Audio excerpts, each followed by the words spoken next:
GM, welcome to Web3 Academy, your trusted source for useful and legitimate Web3 information so you don't fall behind the internet revolution. I'm Jaybird and always joined by my co-host, Kyle Reedhead, and we believe that Web3 is going to change the world. That's why we're here to guide the world's top talent down the rabbit hole as you participate, contribute, and capitalize on the opportunity. Episode 3 of our wallet series, we had JP from Exodus on the show today. And I don't know that we're allowed to do favorites in this. I mean, there's no rules. We can do whatever we want, Jay. But You've already said it. Yeah, I didn't say it was my favorite. I'm just saying I'm amped up. We just finished the recording and I'm amped up. It was, a lot of fun, super informative. And we went deep into like where the space is going to go into the future, which is all I've been wanting to do. So it's really, really good. JP's just been in this space for so long, been building in this space, been thinking about this stuff for so long that he just kind of sees it and he sees where it's going, at least where we think it's going. And he's just a true builder. That's what I got from this episode. It's just like he's build mode on all the time. And someone who's in build mode all the time just like really understands this stuff. And it's just thinking so much about it in terms of just all the different things that Exodus has done, the way that they're like bringing equity to their company, to the way that they're trying to monetize, to like all these things. It was just such an interesting story. It was a lot of fun. This was a great one. Yeah, I think the three things that stood out to me about this episode were, one, as you said, Kai, how Exodus did a public offering on chain, the first company to do that in America. And JP explains that and breaks that down and really is writing the playbook for how that will happen in the future. Second was the manner in which wallets have such complex UX now, but will have much simpler UX in the future and how JP sees that. And then finally, and this really blew my mind, was JP's belief that DAPs will all have their own wallets and how that will play out and how that will lead to the eventual future where everything security all happens through our phones. Like JP just went so deep. And this was a nice conversation around the kind of the business of wallets and the ecosystem of wallets, less of like the wallets 101, which I think we covered well with Ledger and Brave. This was more like, where is this whole space going? How are they making money? How is this going to be sustainable? And then like, what are the risk factors of wallets with things like Apple and the SEC? And I don't know who else we talk about, Google, I think, and Elon at one point came up. Like just so many different aspects were brought up in here. It was an eye-opening episode for me. Yeah, and JP's got the background because he first co-founded Exodus about 8 years ago. He's the CEO of Exodus. Exodus is one of the most popular multi-chain wallets that are out there. JP's also written and published over 200 open source libraries and written code that's used by Bitcoin currently, as well as like many top cryptocurrency softwares that are online today. So he's really part of that foundational layer of Web3 and blockchain that's going to bring the masses on board in the future. And fun fact, and maybe this is why I think it's also my favorite episode or one of my favorite episodes, is Exodus was the first wallet that I ever had. It's when actually an employee from Exodus, when I was in Mexico, introduced me to crypto and he got me to download a wallet, sent me some ETH, and basically threw me down the rabbit hole that I still have not came out of. So thanks to Davey, I just like, I don't sleep anymore and all I do is think blockchains and technology and all this stuff. So it was my intro into this space. Jay, anything else you want to add, or should we get to our sponsors before we move into this episode? Let's rock and roll, baby. Let's go.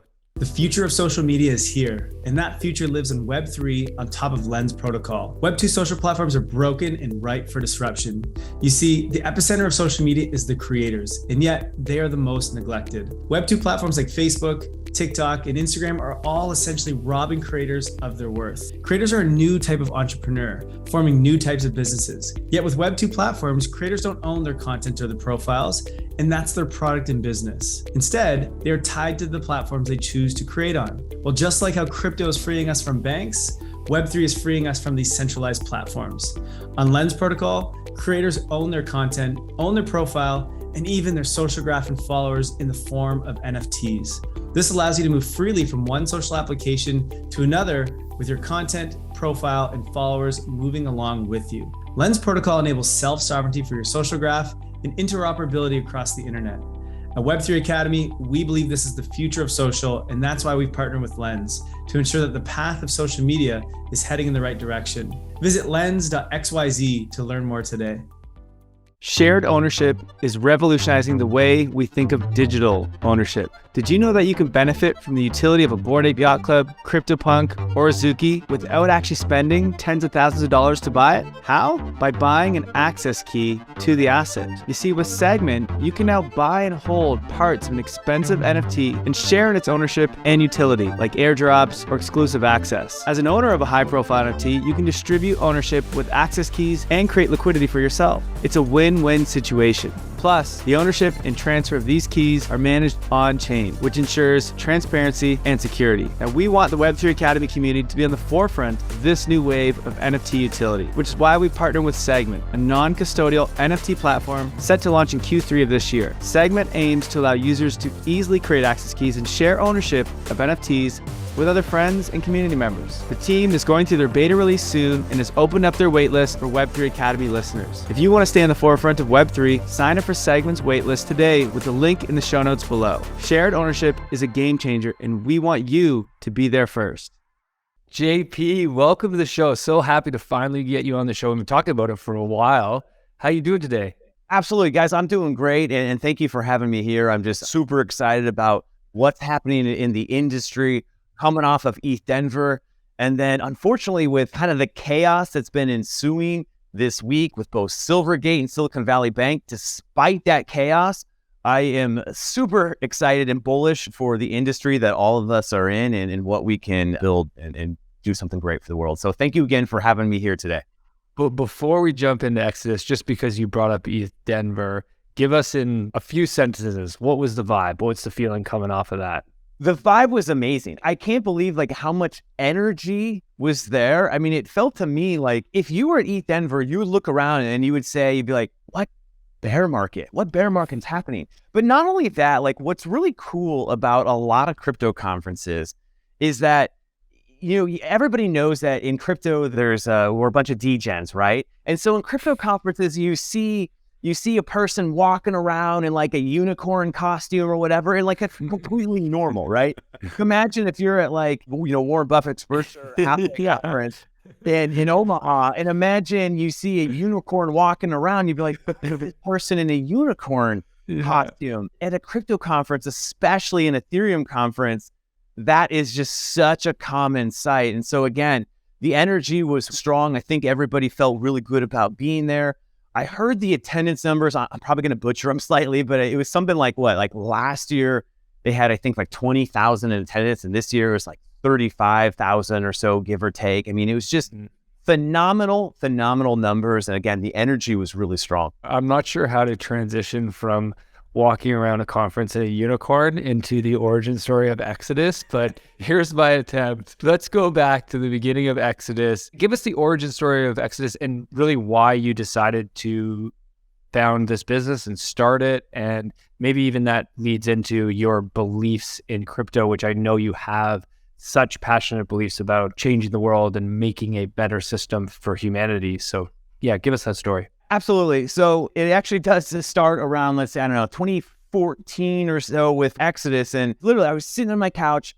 I was not wearing a unicorn costume. And I was sitting there and I don't know, probably my sweatpants. So I don't know why I distinctly remember watching Schindler's List. He's sitting there, he's in the ring. I don't know why I'm watching Schindler's List. And I have my laptop open. And I'm sitting there and I'm like, I got to do some trades. And maybe it's because Schindler's List is a dark movie. And I got to do some trades. And so I'm on this exchange. I couldn't even tell you which one. And I'm on this exchange and I notice there is a coin. I think it was called Dark Coin, which now is Dash today, is Dash. And I was looking and on coinmarketcap.com, it was going up and going down. I'm like, oh, this is really cool. I'm going to start speculating on this. I'm going to buy a little bit and sell some later or whatever. And I started doing that. And I realized wow, this is a lot of fun. It is a lot of fun to buy these assets and just kind of watch the price go up and down and do some speculation. This is a lot of fun. Now, on the side, I was already building a Bitcoin wallet called Coinbolt. A lot of people don't know this because if you go and you Google Coinbolt right now, you will see the screenshots of Coinbolt and you will go, oh my gosh, it looks terrible. And that Coinbolt, B-O-L-T? Yes, yeah, Coinbolt. And then literally, guys, I was out at a Bitcoin meetup in Silicon Valley, and this person came up to me. It's like, JP, I gotta tell you something, man. Coinbolt looks like a 5-year-old designed it, and that's when I'm like, it looks absolutely terrible. So, and I was also told around this moment, that you'll never monetize a wallet. That's what I was told constantly by investors. You'll never monetize a wallet. You'll never find a way to monetize a wallet. I'm like, come on. A wallet stores money. There's got to be a way to monetize. So my background is as an engineer. I'm a software engineer by trade. And so again, fast forward here, I'm sitting on the couch and I'm speculating on these assets and I'm trying to figure this all out. And I knew my co-founder of Exodus at this time. We weren't co-founders yet. Mm-hmm. My co-founder, Daniel Castanoli, he has design expertise from working at Nike, BMW, Apple, Louis Vuitton, Disney. Like, he's done a lot of premium high-end design experience. It was like a week later, he and I were talking, and I said, I was trading some assets the other day, some Dash, and it's so complicated. And even worse, because of what happened with Mt. Gox, you have to leave your assets on an exchange, or conversely, you have to download a number of individual wallets. You'd have to download, if I wanted to hold Bitcoin, Dash, whatever. I have to download a wallet for each one. And he's like, I know, man. I know it's terrible. And then as we started talking, and we're like, well, wait a second. What if we could team up and we could build a desktop wallet? Because at this time, nobody was building desktop wallets either. Everybody thought like, well, mobile's the future. In fact, one investor told us, he's like, if you're not building a mobile wallet, we don't want to talk to you. I'm like, and again, remember guys, this is a time frame of 2014, 2015, and trading at that moment was on exchanges, right? And on exchanges, there were no mobile apps to trade on exchange. You did it on a desktop. So that's where we started. We're like, we're going to build an experience where a person can easily download Exodus, manage an entire portfolio of crypto, and then be able to swap from one to the other.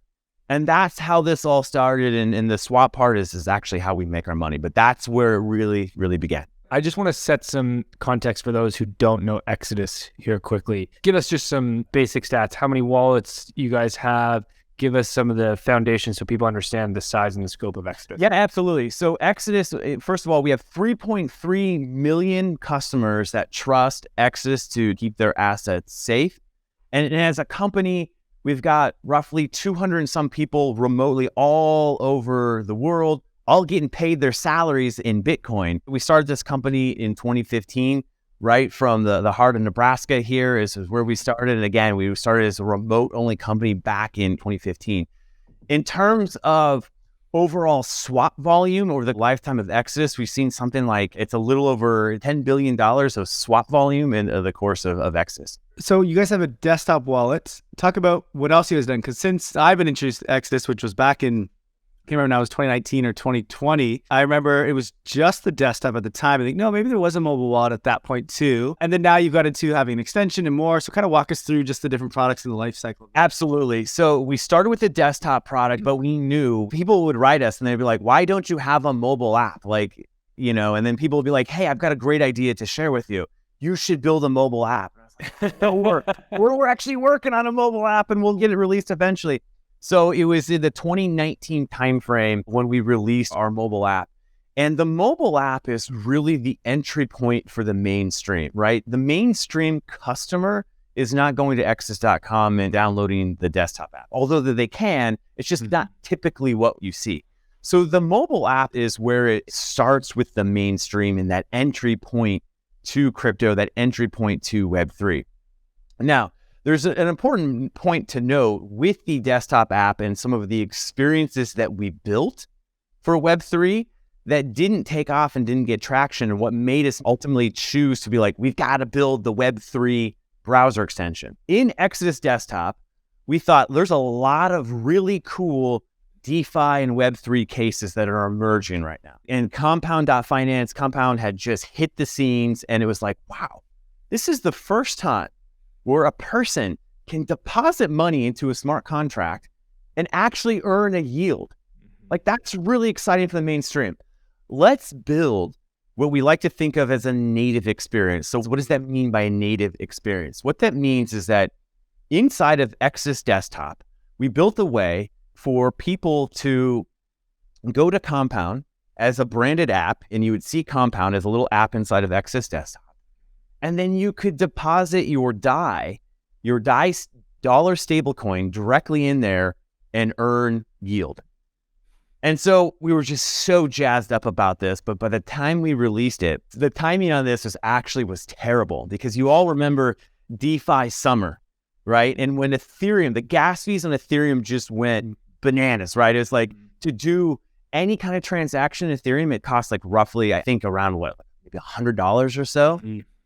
And so we're like, oh no. So we've got this Compound product, and you're depositing your stable coins and you're getting some yield, but the gas fees were, roughly $100 or so. So we're like, we'll just keep it there as like a showcase of what we're capable of, and let's go to another use case. We then teamed up with SportX, and I don't know if you guys know SportX. You guys know SportX?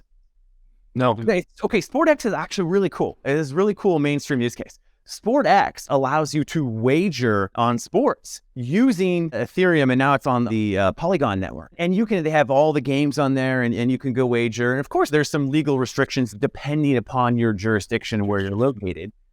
But we're like, wait a second. Sports wagering is a great mainstream use case. Let's build an integrated native experience for sports wagering inside of Exodus. The timing on this was, I think, maybe during DeFi summer or right around, and we're thinking, well, maybe the utility of this will be so great that people will just like, I still want to bet, and I'm just willing to put up with the gas fees or whatever. Mm-hmm. And so we built that experience. And what we found there is that, again, if you kind of go back to an earlier part of this conversation where I had mentioned that the mainstream, they're not as much on Exodus Desktop, because if you think about it, right? If you're watching, like, here you are, you're sitting there, you're kind of cozy on your couch, you're watching the big game, and you're like, I'm going to place a bet, or I'm going to place this next bet. You want to do it on your mobile phone. Mm-hmm. You very rarely do, you got your friends over, like, hold on, guys, I'm going to pull up my laptop and then I'm going to put in my bet. You're not going to do that. So we made the mistake there. And then we were thinking, so back, let's fast forward to the Web3 wallet with the browser extension. As we saw there, like, the world of Web3 is blowing up before our eyes in terms of all the new products and services being developed. While we would love to build these integrations both on the desktop and mobile, we know that we're just not going to be able to keep up. And at this moment, like MetaMask and Phantom, to both their credit, getting a lot of traction. We're like, we've got to build an entry point into Web3 and build it so that it's ultimately a seamless experience. So that kind of gives a view of our product offerings, and to kind of, again, summarize desktop, mobile, and the Web3 browser. And now it's sort of that Web3 type of extension wallet, and it's across chain too, so it's on a bunch of different chains. I would say the one thing that's interesting about Exodus is, when I was introduced to crypto, it was from an employee at Exodus, and he made me download, not made me, but he asked me to download an Exodus wallet. And I remember back then, he sent me some ETH and like, wow, this is really cool. And it seemed like a very easy UX. And he's like, oh, and you can get this yield on it. And I was like, what? And he's like, yeah, and this was the Compound thing. This was before DeFi summer. And I was like, what do you mean I can get yield on this? And I was just like, I was actually mind blown. But I just remember it was so intuitive, Exodus, because it was like, when you send it, it like makes the little noise of like coins. So it was like all these little features that made it seem just like normal to use. Whereas I remember when I got a MetaMask wallet later, I was like, what is this thing? This thing is like an alien. You know what I mean? So I would say you guys were very ahead of the curve on that. Same with like native, putting the actual like DeFi protocol in the wallet itself, so I could use Compound without having to go to Compound.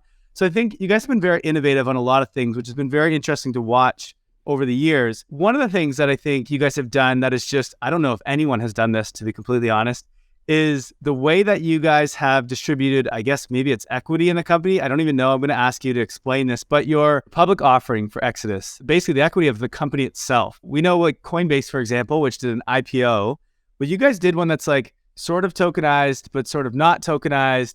And so this is just very, very interesting. I'd love for you to explain this to us so we can just kind of understand a little bit further about how you guys are doing this. Absolutely. So let's roll back to, let's see, it would be the summer of 2020. We were thinking about like, okay, the company's doing pretty good. And by pretty good, I think by the summer 2020, we had ultimately in revenue that year, we had roughly 10 million in revenue by this moment. We ultimately closed 2020 in roughly 20 million in revenue. But we were thinking about like, okay, we ultimately believe that stocks are going to come to the blockchain. This is an inevitability. And the reason for this is that, well, us as crypto, we take all this for granted now. Like if you want to trade on a Saturday night, again, in your pajamas on your couch watching a goofy movie, like you can just do it. Like you just open up the exchange, whatever, you just trade. Very intuitive to us.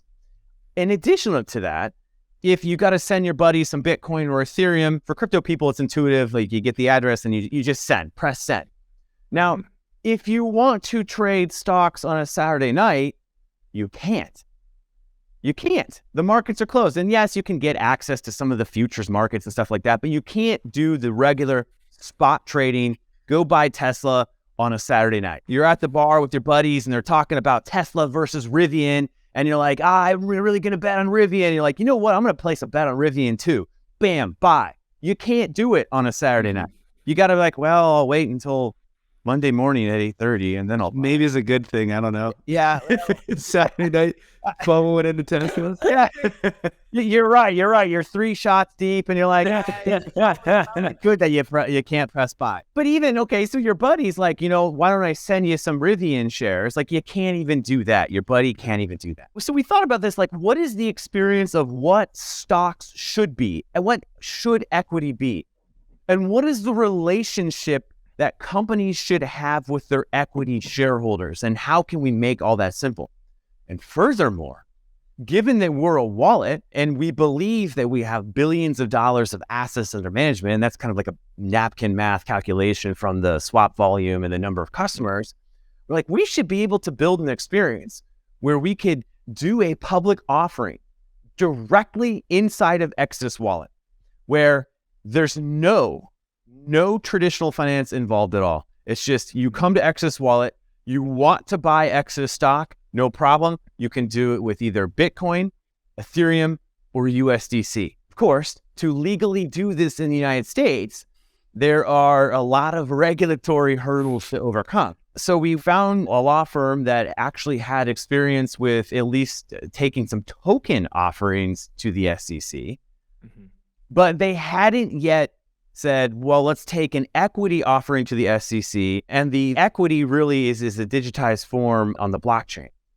But they're like, actually, since it is equity, it should be easier for the SEC to understand and get their minds around.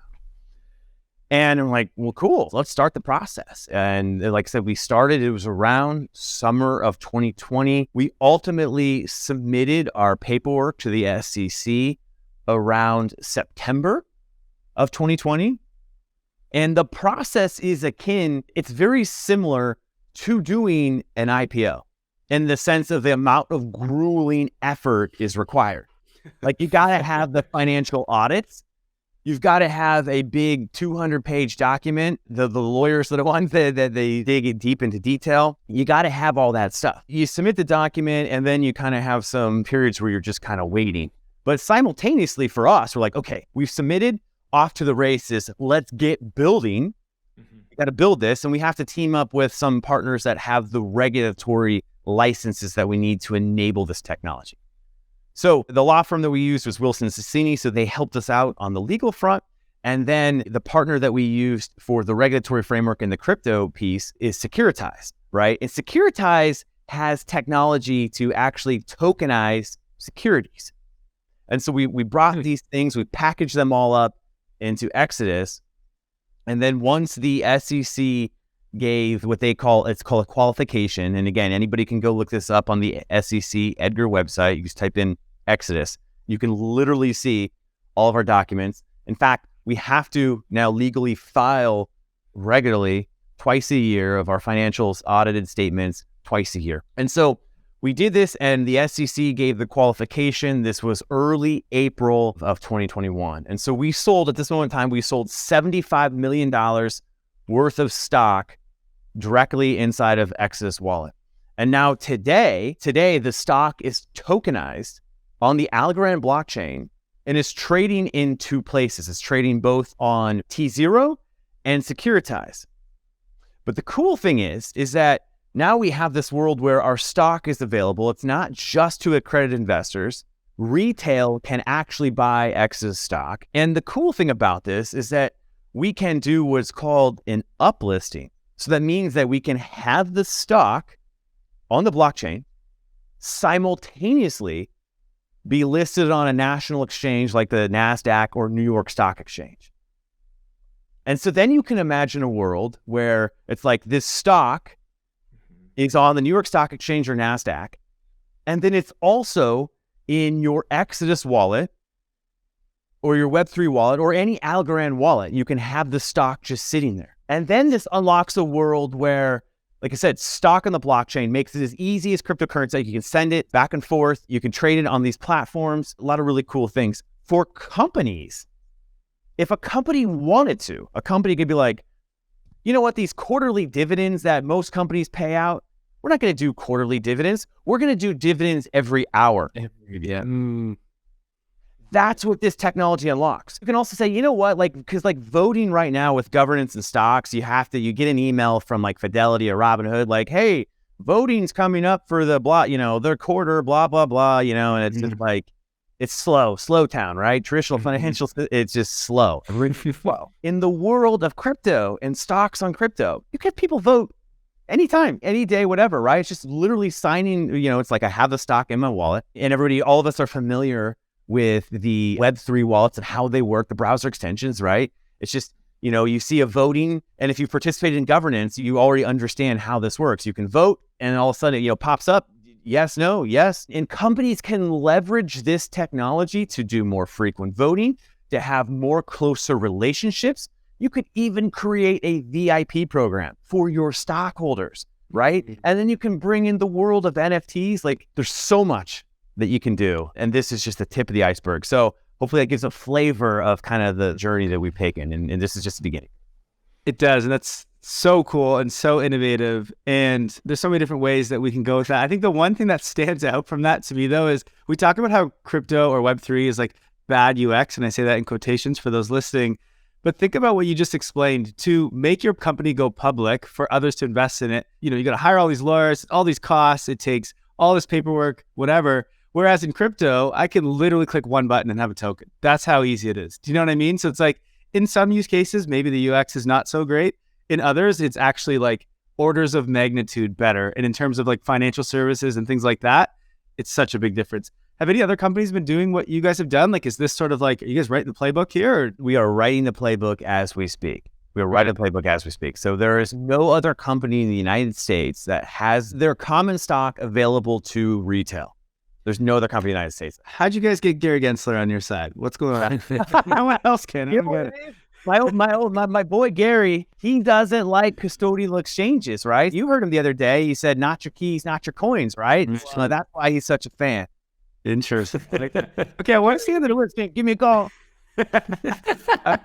I want to stay on the business side for a second. I think the other episodes we've done, we've talked a lot about wallets and what they are and et cetera. And I think what's really interesting here with you guys is, one, because you're public, you have to explain all this stuff anyway, and you have to say your revenues and your users and all that, whereas others don't. And so I'm interested to understand, when you first started building a wallet, you said an investor came to you and said, you can't monetize a wallet. No way. You said you have, and you do it through the swap function. I'm wondering if you can walk us through, one, that and how you guys make revenues there and what that's been like and how that's been growing or not growing, et cetera. And then maybe talk about like what other opportunities are there for wallets to make this a sustainable business? Because I do think wallets are going to be very competitive in the future. There's already a bunch, and there's only more. And Coinbase just launched wallet as a service. Like, that's going to take things to another level. So talk to me about that dynamic a little bit, of how you make sure that this is sustainable and how you guys earn revenues, et cetera. It does roll back to the early days when, these investors were saying like, you will not monetize a wallet. But it was that moment when we supported more than one asset. When we started, we had Bitcoin, Litecoin, and Dogecoin. Ethereum hadn't even been released yet. I didn't think Ethereum had done their token offering yet. We started back then, and we met Eric Voorhees, who is the founder of Shapeshift. We knew who he was and who Shapeshift was. He did not know who we were. And so what was cool is that they had an open API And Shapeshift, they were one of the pioneers in creating the swap services. You could go to their website and you could say like, you know what, I'm going to swap Bitcoin for Ethereum. But their original use case is really interesting. The original use case was to allow websites to accept altcoins instead of Bitcoin. So if a website only accepts Bitcoin, Shapeshift would be like, no problem. We're going to give you this API. So instead of accepting Bitcoin, you can accept Litecoin and Dogecoin and some of the other coins at that moment in time. But it just so happened that that infrastructure could be used for the swap service. So we started building this in. We met Eric in a conference in Omaha in 2015. He and I were both on a panel together. You know, I talked about the panel and we told him like, yeah, we're building this wallet and we got Shapeshift integrated. Just check it out. And he saw it. He's like, whoa, this looks amazing. And he's like, guys, I would love to invest in this and help you guys get some traction and get going. I'm coming off of so many investors saying, you'll never monetize a wallet. I was so many of them. And then one of them's like, not only do I invest in this, I'm going to help you. I'm going to help you get to that level of success. So given at this moment in time, Daniel and I did not have shit for money. We were trying to like make this work. You know, we just didn't have much money. And so here we are, Daniel and I are in Omaha. Shapeshift at this time was in Denver. And so we were able to just get in our car and we would drive to the Shapeshift offices in Denver. And then we would meet with them and we, you know, get feedback or whatever. And then we would drive back in the same day, again, because we didn't have the money. So we're talking about, hadn't done the Omaha to Denver drive. That's roughly an 8-hour drive. So we're driving 16 hours in a day just to get feedback and really to make this product take off. At one point in time, we were Shapeshift's biggest affiliate in terms of how it works. So again, since we are a self-custodial wallet, we are not doing the swaps ourselves. We act as an affiliate behind the scenes for these exchange API providers. And today, and I'll get to other monetization opportunities here in a second, but today, Exodus has the sophistication that we have an aggregator that aggregates a number of swap providers from a number of them and decentralized exchanges all bundled into one. And so what this allows the experience for the customer is that Exodus can look and see like, okay, this partner over here, let's say like a 1inch, they are servicing this asset at a better rate than say this partner over here. And then we can say this partner over here is actually fulfilling this asset better than this one over here. And so we can kind of shape that experience so a consumer can come use Exodus. The customers really don't care who they're using. They don't care. It's like, oh, I hear this Bonk coin on Solana is hot. I want Bonk and I'm going to get this Bonk, you know, however, I don't care what it's provided through. And so that's why we just make it a seamless experience for customers. So that's the exchange part of the business. And that is today where we make roughly 95% of our revenue. To give a figure on that, like in 2021, the total revenue of Exodus was, I believe it was 95.8 million in 2021. We don't have numbers audited for 2022 yet, but that number is roughly, these are unaudited numbers, as roughly about 50 million. And again, that's the total business. There are other ways that wallets can monetize. And the other ways are through fiat on-ramp and off-ramps, right? Like today, this is becoming more of a popular thing because if you rewind to pre-FTX collapse, people were not as attuned to like self-custody being so important. Yeah, they knew like, yeah, they heard about Mt. Gox and that was a problem. And they heard about, you know, Voyager was kind of having issues. They had heard about these failures. But everybody believed that if you have an exchange that is the gold standard and you have a founder that just is putting themselves out there as a very trusted founder, a trusted face, we're working with regulators, we are sponsoring arenas, we are doing all this stuff, giving to charity, right? We're giving to charity, right? We're doing all this great stuff. I get it. I totally get it. Why people believe it. And I myself felt the same way. I was like, no, FTX is the greatest exchange ever. The greatest exchange ever. That's literally what I felt. But we know how the story turns out. 1 million people, guys, 1 million people have their money stuck in FTX. 1 million people lost their money, at least for now. And if you've read those stories about people saying they put their life savings in FTX and how they lost, 20,000, 10,000, their kids' college savings. What a terrible thing. Mm. And so people are waking up to the importance of self-custody. And it was post FTX where people started thinking like, oh no, it doesn't matter. Like, look, CZ seems like a great guy, but I mean, like finance, I don't know. Brian Armstrong, I have a lot of respect for what Coinbase has accomplished and what they've brought to the ecosystem and how they innovate, even with their L2 base. Tip of the hat to them. However, trusting your money in a custodial exchange is a risk.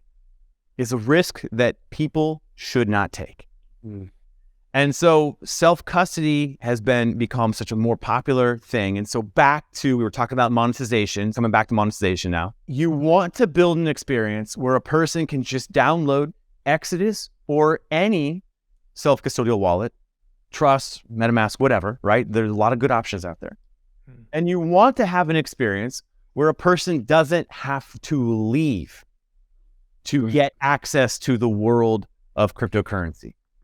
And so that's the key. So wallets have an opportunity to really build that on-ramp, off-ramp infrastructure so a person can safely feel like I'm in the comfort of my self-custodial wallet.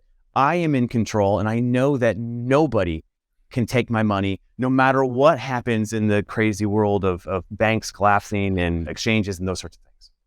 Is that like your Apple Pay feature that you guys have where I can basically just go straight from I don't even know if it's Apple Pay, but I can go straight from my credit card or my bank right into my Exodus wallet? We do not have that feature enabled currently, but we had that, yes, it was over a year, and that was the best on-ramp experience we have ever seen. Like you could literally download Exodus, buy Bitcoin, Apple Pay pops up, done. That was incredible. That simple. It was absolutely incredible. We are looking to bring that back this year. There's some challenges we're working through, but we are looking to bring that back this year. Is that regulatory challenges or is that tech challenges? Yeah, or is it Apple? Great questions. Great questions. It is actually fraud challenges. That's what it is. It's fraud challenges. Right. So there's a couple companies that we're excited to partner with and work with that we're still working out the details on how these are going to come together. But these partnerships are going to come together. And we believe that by bringing these partnerships together, we're going to create an experience that minimizes the fraud to the point where it's just like we can offer it again, and then the fraud is almost non-existent, and then we can provide that seamless experience. Imagine if you want to get into the world of DeFi, right? Like, let's go back to Compound as we were speaking earlier. And I know that like Aave and there's other big platforms there. If you're a consumer, you see like, yeah, right now banks are offering high interest rates, right? Through treasuries and money markets, you can get a higher interest rate than what you could before. We all know that's temporary. We all know that the Fed is going to pivot eventually and they're going to drop interest rates back to zero. That's going to happen. So when you think about the world of DeFi and you think about something as simple as getting, 2.5%, 3.5%, 4.5% on your money, that becomes really compelling. And so as a mainstream customer, you just want to be able to, I'm going to download Exodus, download any wallet, right? Bam, I'm going to transfer money over 1 to 2 clicks, done. Mainstream experiences are really important. Right. But right now we've got to get an exchange. You got to go through KYC, all that. Then you can once you get that set up, you can get the crypto. Then you move it to your self-custodial wallet. And it's like such a pain. But question, if you're looking to build these features, will you guys have to also find a way to do KYC of that if it's in the US, or how would you guys get around that? Yeah, no, absolutely. Like the KYC on the on-ramps, off-ramps, that never goes away. You cannot make it go away. But what's unique about Exodus is that we can do KYC better than anybody else. And the way that we can do it is in frictionless ways where the KYC is still happening. It just feels like, it doesn't feel like as invasive, right? Listeners out there, a little alpha for you all listeners, which will benefit the entire community, okay? So a lot of KYC systems right now, this is where, like, again, this is how we think about user experience, where they go wrong, where we won't. What they make you do is they say, okay, here's a form. Type in your name, type in your date of birth, type in your region, all that good stuff. Then in the next screen, they say, upload your passport or ID. It's stupid. Your ID contains all that information. Right.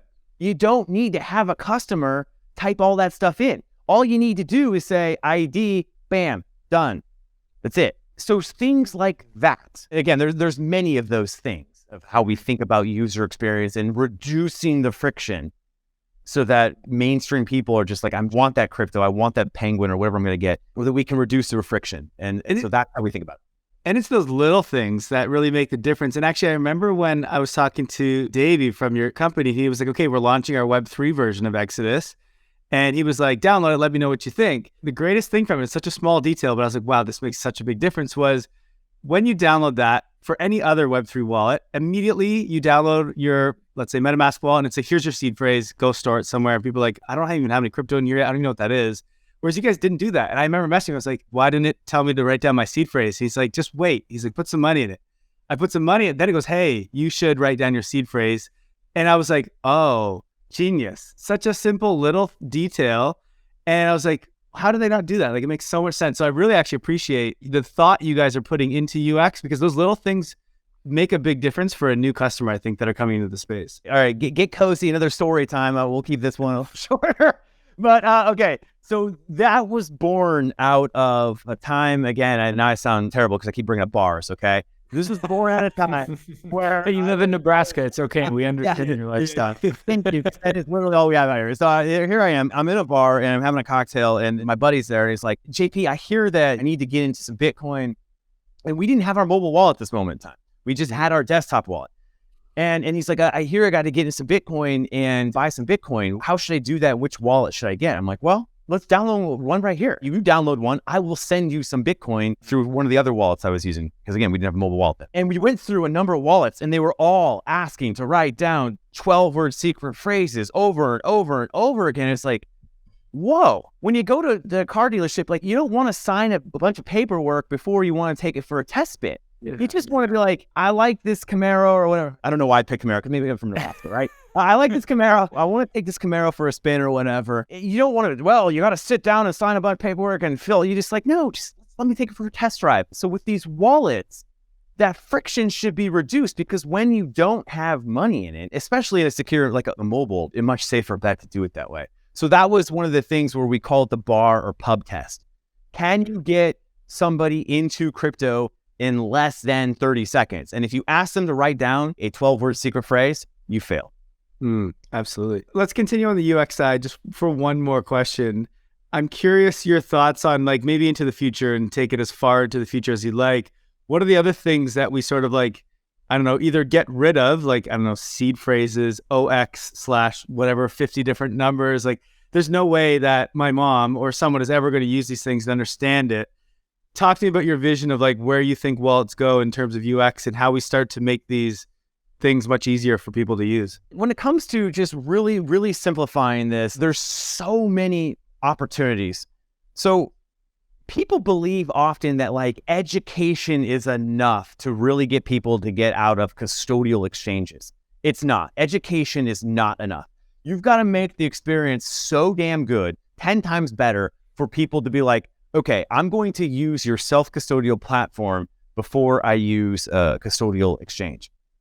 And so it all starts with the 12-word secret phrase, right? Like, that's the first entry point that a lot of people experience friction. And so there's still a lot of work to be done here. But right now, Exodus, unfortunately, still, yes, we don't have the friction up front. But when you deposit money, it's like, hey, better write down that 12-word secret phrase, because it's still an important thing to help a consumer capture.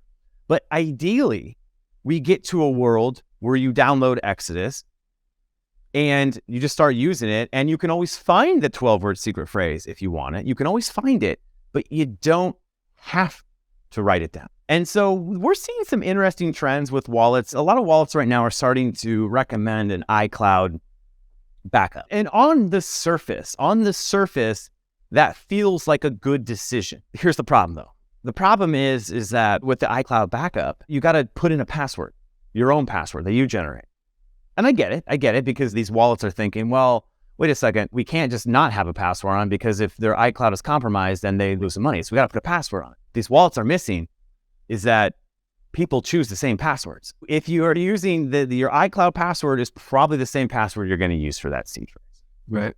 So this is where it gets really interesting with things like multi-signature technology, MPC, which is very technical, a little more technical than probably we want to go into. You can leverage these technologies where you can make it in such a way where a person can download Exodus or any wallet and just automatically back up to iCloud using another key. And you can do a bunch of things to really protect this 12-word seed phrase. So that's one example. So then you brought up another example. You brought up addresses, right?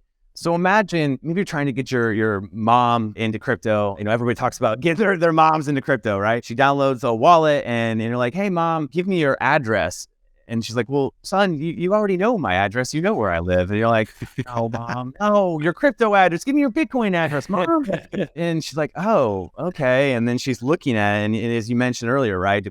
0x or blah, blah, and it's confusing. And not to mention some of the coins, they don't have checksum encodings in the addresses. And what that means is that if you screw up a letter or number, say your mom doesn't know how to copy and paste, right? And she types it in.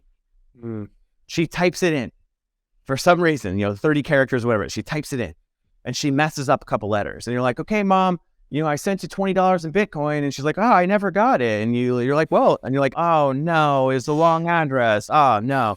Now, granted, I get it. For some listeners, like, well, most chains have, checksums. This is true. Most do. So that is mostly a solved problem, but some do not. Really, what we got to get away from is we've got to come to a more user-friendly experience where it's just a matter of connecting with somebody, a contact, right? Like it could be as simple as contacts in your phone. It can be usernames. Most people are probably familiar with like an ENS or an unstoppable domains, but those carry their own UX challenges that people are not really thinking about. So let's just take ENS for a minute. I actually don't have this name, but let's pretend it was jp.eth. And remember, we're talking about mainstream people here. Let's pretend I'm a mainstream person. jp.eth, that's my name. I registered, I'm feeling really proud about it. I'm showing jp.eth everywhere. The problem with that is that as a mainstream person, I have to remember to go in and re-register jp.eth at some point in time. Right? Whether it's a year, 2 or 3 years, I have to go re-register that. And again, wallets can help this, but it's still not a user-friendly thing. Like jp.eth is due for registration like a domain. I think it can be better. I think when you intuitively think about these connections, you should think about it in the terms of, again, the contacts in your phone. And maybe, again, it's something as simple as like a username, like kind of a Telegram username or something like that. But these sorts of things have got to be released for consumers to just make a very seamless experience. It's so interesting to talk about the UX being such a challenge. So I want to zoom forward to the future. Right now, wallets are used mostly to manage money. They're used mostly to manage crypto. And you spoke about how you first built Exodus in that use case. And that's what most wallets have built in so far. However, use cases for Web3 are every day. There's something new coming in. And so we're going to need wallets to manage much more than just our finances and our money. We're going to need to manage our identity, our social graph, our NFTs, our tickets, our member passes, all these different things.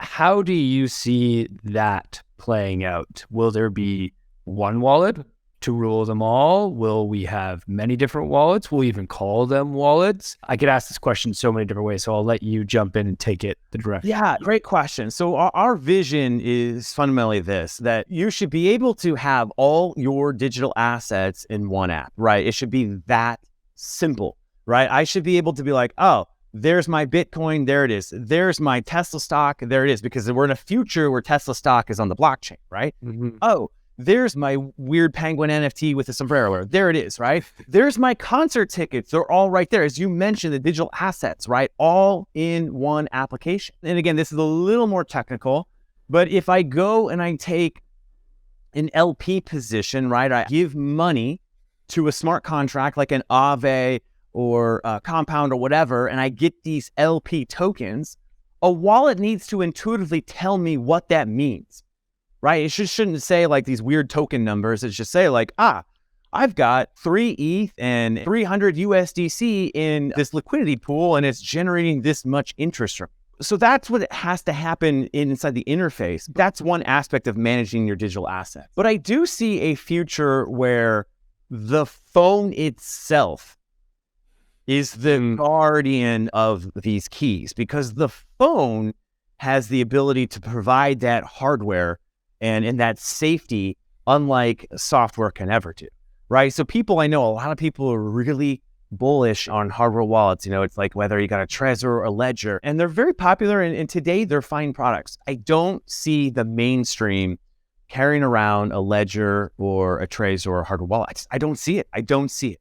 The way I see it is that ultimately your phone is the one that becomes your hardware wallet, again, at the hardware level, right? And to get to that world, I think there's going to be a number of steps. I think in between, I think these DAPs creating wallets, I talk about that, but I think there's going to be a number of steps. And then I think that I don't actually see Google or Apple embracing this technology fast enough. It'll have to be a player in this space, or a player that is already like very forward thinking. Like, just to give a quick example on what I mean by that, if you go to, when Elon Musk bought Twitter, right? And there was these rumors that Apple's removing Twitter from the App Store, and he's like, we will build a phone if we have to. When a person like Elon says, we will build a phone if we have to, he's serious, right? Yeah. Like you see, it's like, I will put an offer to buy Twitter, and you're kind of like, I think he's serious, but I don't know if it's whatever. And then the dude goes and buys Twitter, right? He goes and buys Twitter.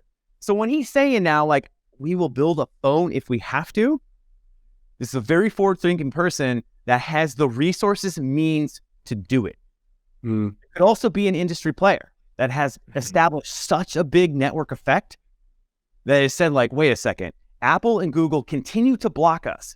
30% tax on buying a digital asset, like buying NFT stuff. Get out of here with that. We're not okay with that. We have a big network of 500 million customers.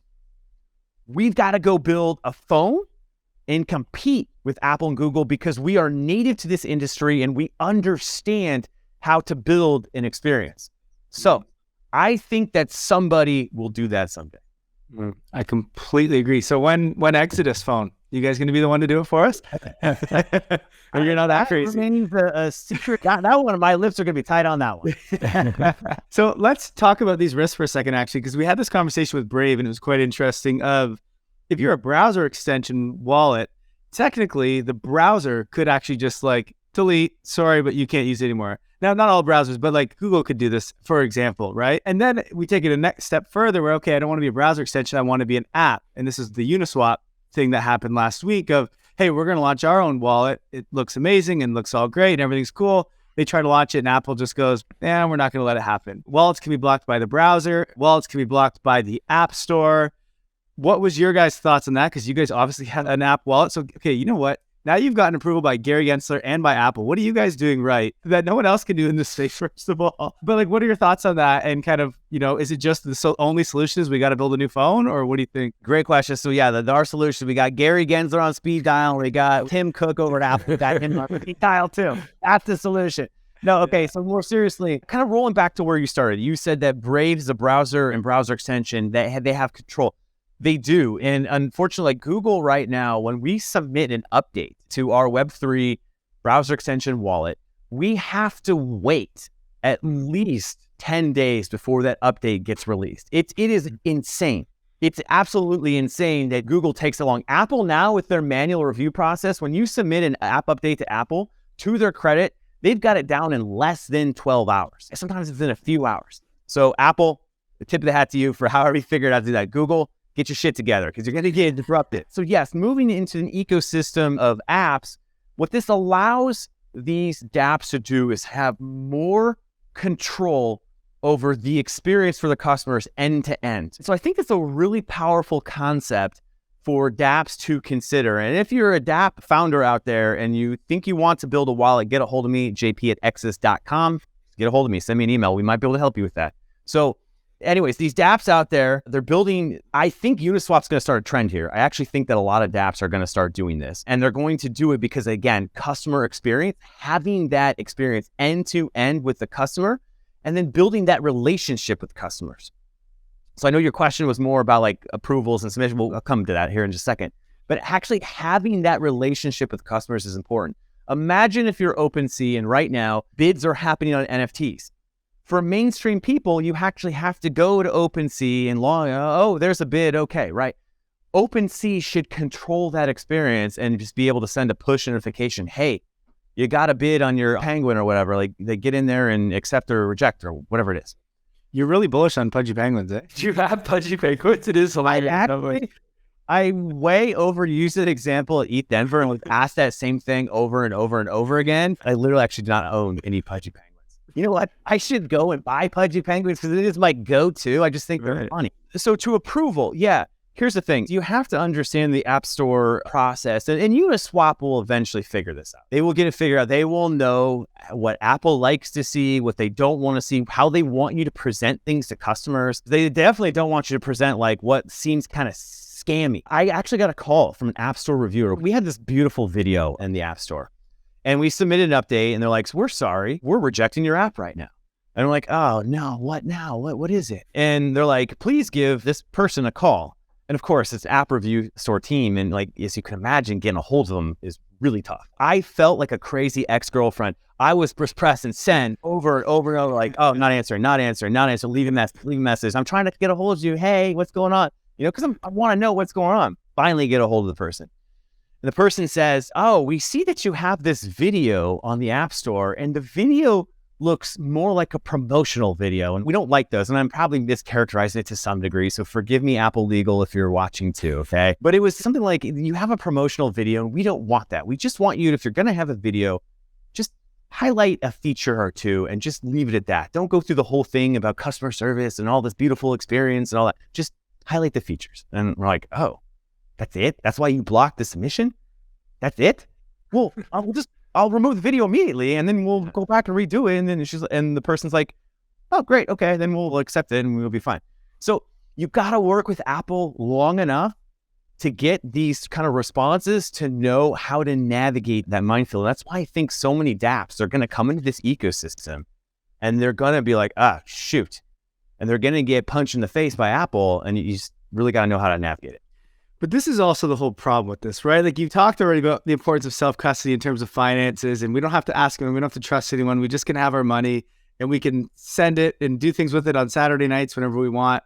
And now you're like, okay, for me to launch my app, my business, which relies on all of this, I've got to get friends with Apple and I've got to listen to Apple. And it's like, that sucks. We need to change that. I hate it. I absolutely hate it. I had the aspirations for us to build a phone someday. And when I tell people that, they think I'm crazy. So that's why I typically don't share that. But because I get it, like from today, like, oh, you're a software company and that's a hardware company so far away. And I get it. I understand. But my background, I also have electrical engineering major. So I do understand some of that nuance. But I would love if somebody did it faster. This is why when Solana released the Saga phone, I talked to Toli over at Solana. He told me about this. I was like, oh my gosh, I am so glad that you guys are doing this, because somebody needs to pave the way to do this. Because the whole fact, as you mentioned, asking for permission to send your money or to use apps for experience, it's crazy town.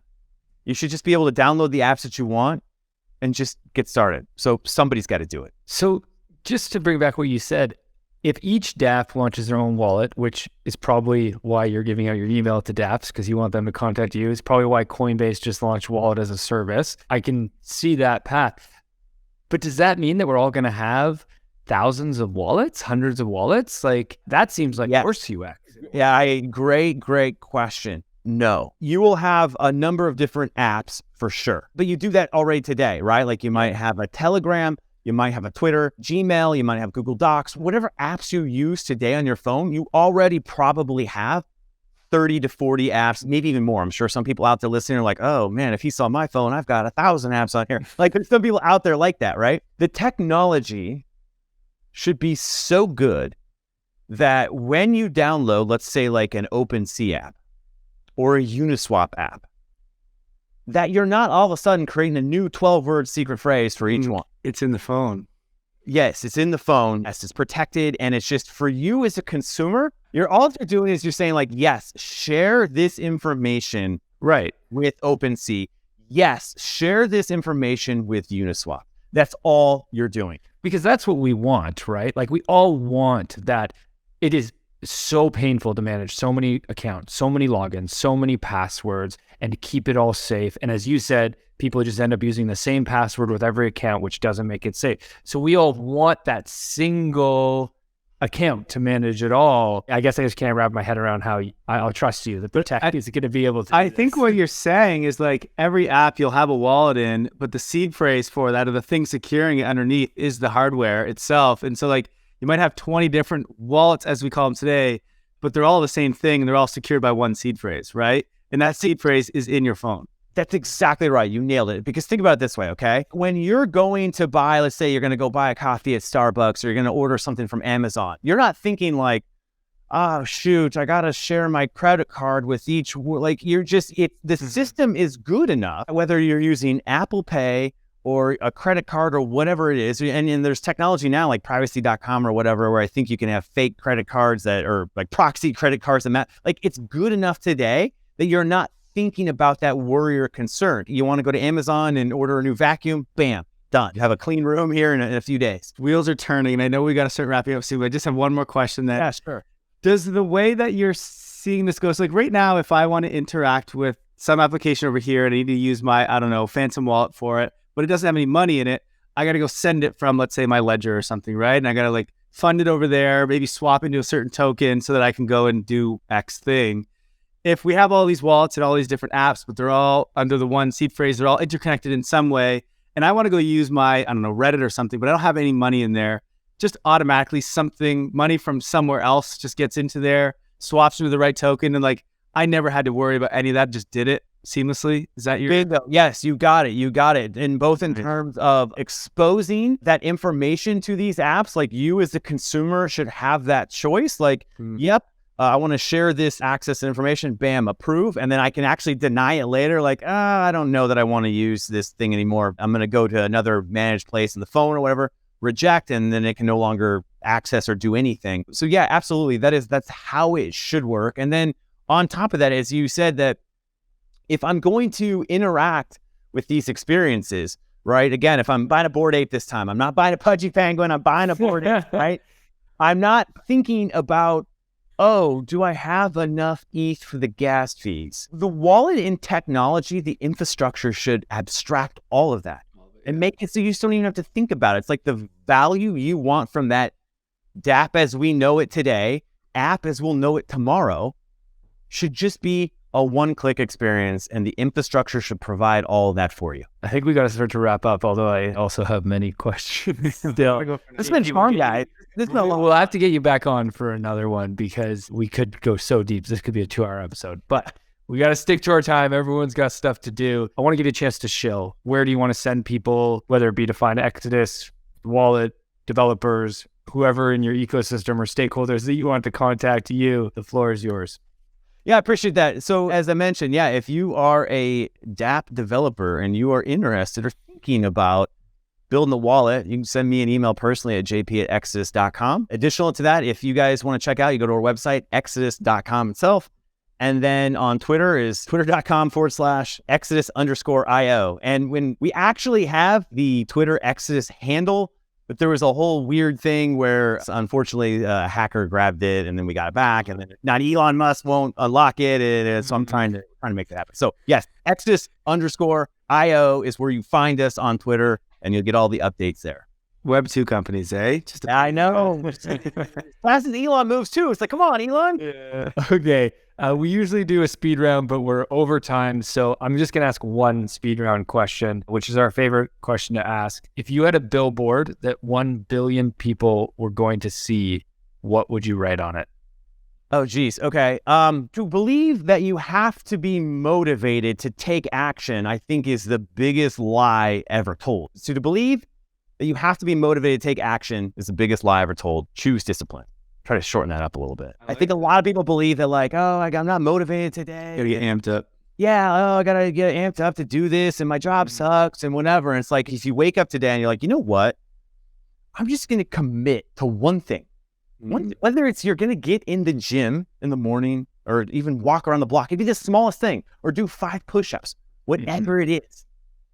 And you choose that discipline, and then you build on top of it, the next day and the next day and the next day, when you look back at yourself a year later and then 2 years and 3 years, 5 years, you will have transformed yourself to be a much better person. And I believe in doing that, you'll be your best self and you have the capacity to go and change the world. So that's why I would go with something like that. Well done. Right on the spot too. Like didn't even give warm-up questions. Well done. Just went for it. Nailed it.